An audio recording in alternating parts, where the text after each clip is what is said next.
Bom, nós estamos aqui com a Mônica dos Anjos, técnica do Náutico, nessa terceira edição da LDB.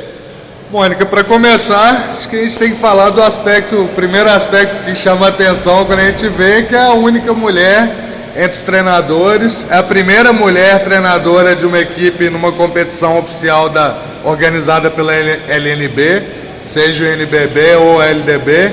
Então, queria primeiro que você falasse dessa honra aí de ser a primeira mulher na LDB e nos torneios organizados pela LNB. Como que você vê essa aí, a primeira mulher no universo tão masculino como essa? Eu acho que as mulheres vêm fazendo isso em vários universos, não é só no basquete. Na verdade, o processo foi bem natural, assim, eu joguei basquete há muito tempo, comecei a ser técnica, comecei a ensinar masculino, a coisa não foi muito planejada, foi acontecendo. É uma honra estar aqui, claro, representando o público feminino. A gente tem uma série de dificuldades, mas a gente vai enfrentando, mas a gente geralmente perguntam para mim se tem algum aspecto de preconceito. Eu nunca senti isso, eu digo logo, porque o pessoal vai dizer, não, tem tanto homem, não tem, não. Sou muito bem recebida nos lugares que eu vou e espero representar bem sempre o público feminino.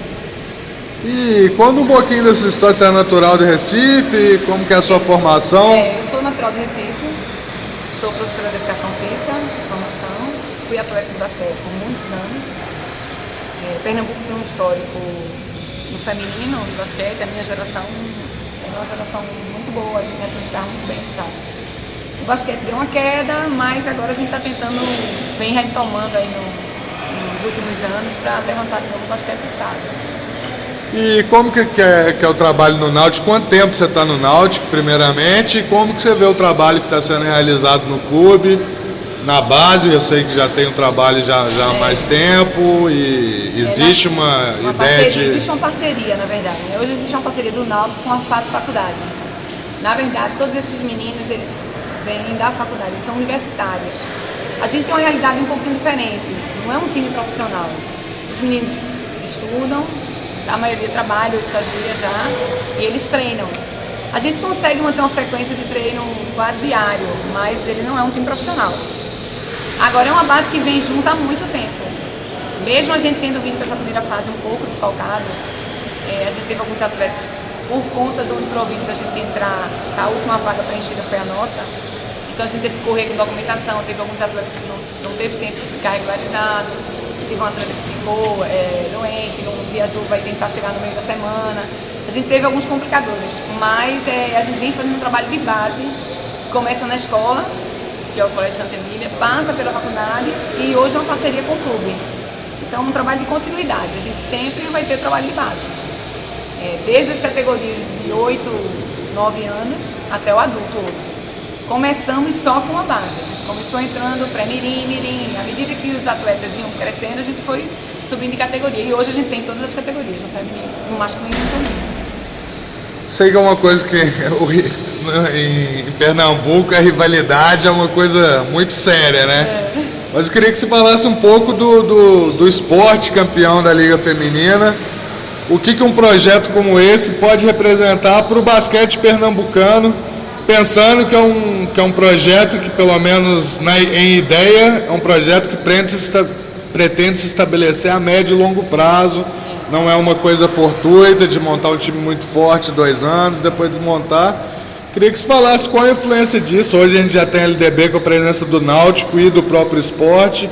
O que esse título da LBF pode representar para o basquete pernambucano e ampliando até para o basquete nordestino como um todo, que a gente vê um crescimento importante da modalidade na região.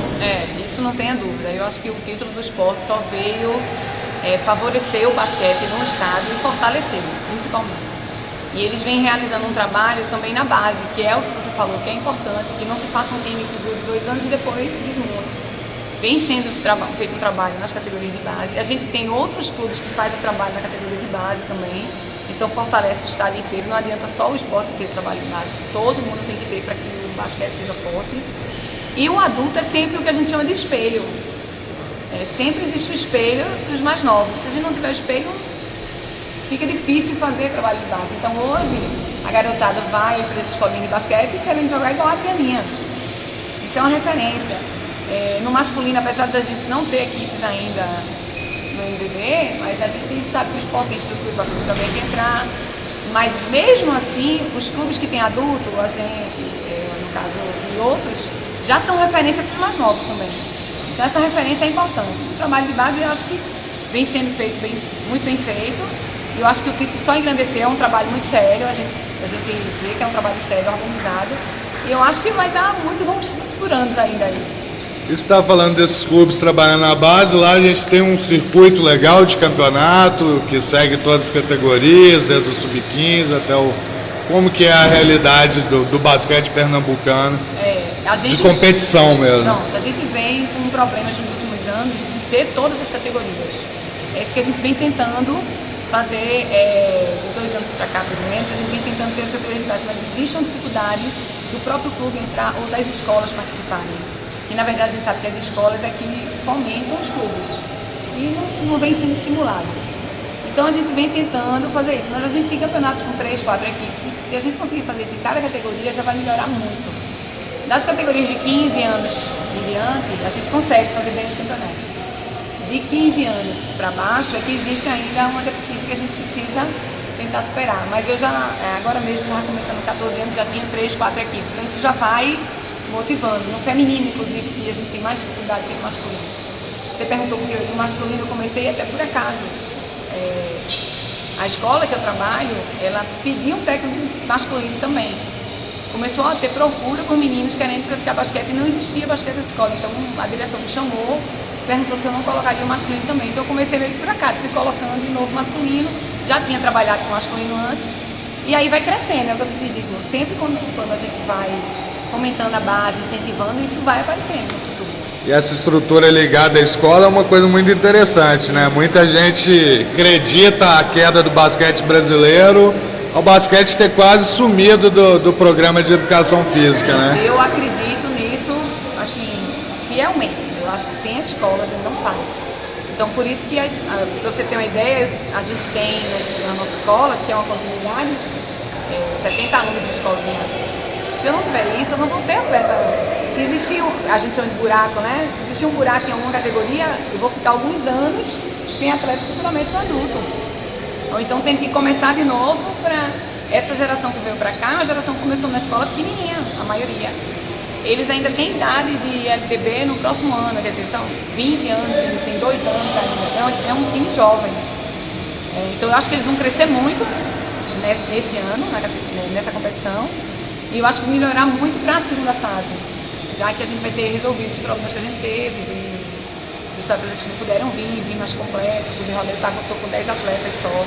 É um campeonato muito forte, precisa rodar muito a equipe, senão a gente não consegue manter o ritmo da defesa. Qual que é a expectativa em termos de resultado? A ideia é dar mais rodagem para esses meninos, fazer um intercâmbio em nível nacional ou existe uma expectativa por resultado, por uma classificação para a próxima fase? Eu conversei muito com eles o seguinte, primeiro isso, a gente vem aprender muito, mas um ponto importante é a gente sempre tentar dar o máximo a cada partida. A gente não dá pra gente ter uma previsão de que ao final de 28 jogos, em que lugar vai estar cada um. Alguns têm estrutura para fazer uma previsão de, não, eu vou em busca do título, não, eu vou em busca da classificação. No nosso caso, a gente vai tentar fazer o melhor que a gente puder. Se der para classificar, a gente vai tentar classificar. O grande bolo vai se definir no decorrer. Exatamente, no decorrer. E nessa primeira fase, que pra gente é mais complicada, é aí que a gente tem que tentar superar mesmo. Tentar fazer o melhor que a gente puder para as outras fases a gente ir melhor. Bom, para finalizar, voltando à questão do gênero, a gente vive num país extremamente machista, que é acho que quase uma notoriedade para todos. E contraditório porque ao mesmo tempo a gente tem uma estrutura familiar muito matriarcal, onde as mulheres exercem uma influência sobre todo o âmbito familiar muito grande. Queria saber como que é a sua relação com os atletas. Se existe esse senso da matriarca, claro que numa relação de técnica e atleta, mas se a relação também, por estar com você há mais tempo, se passa por esse campo afetivo e você consegue enxergar a parte dessa estrutura que a gente vê em família mesmo, no Brasil afora. Não, eu acho que passa, assim, até por conta do que você falou. Como são muitos anos juntos, é diferente de você montar uma equipe, trabalhar com ela 3 meses, 4, para entrar na competição. Eu tenho um atleta aqui que treina basquete há 10 anos. Eles estão com 20 e começaram com 10 anos de idade. Então não tem como em 10 anos não existir uma relação de efetividade. Existe a relação de efetividade. Só que hoje a gente, a nível nacional a gente está começando a sair mais agora, mas a nível regional a gente já participa de tantas competições que eu acho que também já criou aquela separação técnico-atleta nos momentos que a gente realmente precisa. E você perguntando a eles, talvez seja melhor, mas eles dizem que eu tanto tenho um lado de mãe como tenho um lado de Toronto. Então, assim, eu acho que existe a relação da afetividade, não tem como separar, mas é um trabalho muito gratificante, para mim, pelo menos é. Assim, como a gente vem há muito tempo junto, e é um trabalho que foi uma coisa que a gente sonhou, mas que a gente não imaginava que chegasse tão longe. Uma coisa que a gente projetou, não. Na verdade, começou-se a ideia é o seguinte, vamos tentar um dia ter um time adulto feito em casa. A primeira ideia foi essa. Então a gente, quando foi planejar isso, planejou ao longo de 5 anos ter uma equipe adulta. Os meninos estavam com 15 anos, a gente com 3 anos a gente estava jogando adulto. Mesmo eles com 17, 18 anos. Então foi um projeto que foi muito mais longe, num tempo que a gente achava que levaria mais tempo para alcançar. Então pra gente já está sendo muito gratificante. Só que quando a gente está aqui agora a gente tem que melhorar mais, né? Sempre mais, nunca está Sempre buscando mais. Isso.